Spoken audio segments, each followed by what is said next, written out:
যখন একটি কুকুর বিছানার নিচে ঢোকে, বিশেষ করে যদি ফাঁকাটা খুব ছোট হয়, তখন তার মেরুদণ্ডে আঘাত লাগার ঝুঁকি থাকে। কারণ এতে মেরুদণ্ডটি অস্বাভাবিকভাবে বেঁকে বা মুচড়ে যেতে পারে, অথবা হঠাৎ ঝাঁকুনির সৃষ্টি হতে পারে। এবার জেনে নেওয়া যাক কিভাবে এটা ঘটে। যদি বিছানার নিচের জায়গা খুব কম থাকে, তাহলে কুকুরের মেরুদণ্ড অস্বাভাবিকভাবে চেপে যেতে পারে, যার ফলে কশেরুকা এবং স্নায়ুর উপর চাপ পড়ে। ছোট ফাঁকা দিয়ে ঢুকতে গেলে কুকুরের মেরুদণ্ডে হঠাৎ মোচড় পড়তে পারে, যা মেরুদণ্ডের মধ্যবর্তী ডিস্কগুলিতে আঘাত করতে পারে।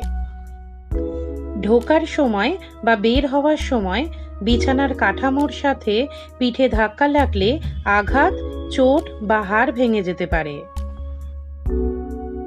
যদি মেরুদণ্ড বা স্নায়ু চেপে যায়, তাহলে ব্যথা, দুর্বলতা, ল্যাংড়াতে থাকা অথবা পেছনের পা অবশ হয়ে যাবার মতো উপসর্গ দেখা দিতে পারে।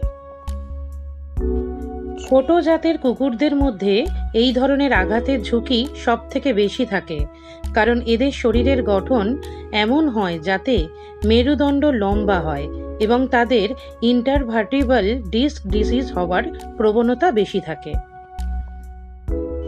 এবার জেনে নেওয়া যাক স্পাইন ইনজুরির লক্ষণগুলো কি কি।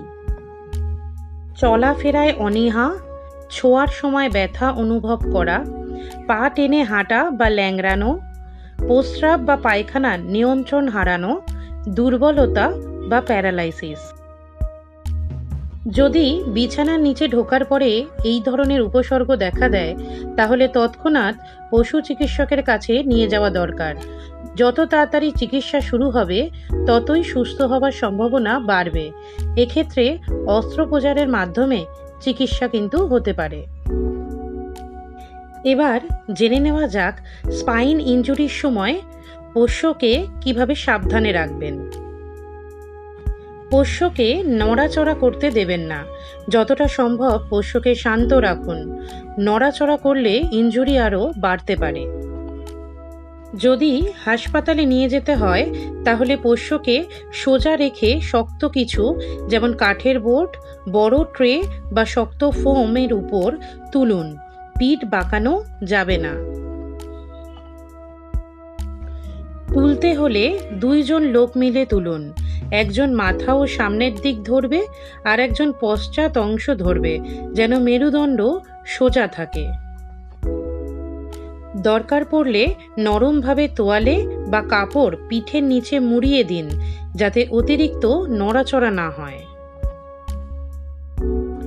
পোষ্যর সাথে নরমভাবে কথা বলুন, যাতে ও ভয় না পায় বা উত্তেজিত না হয়। জল খেতে দেবেন না।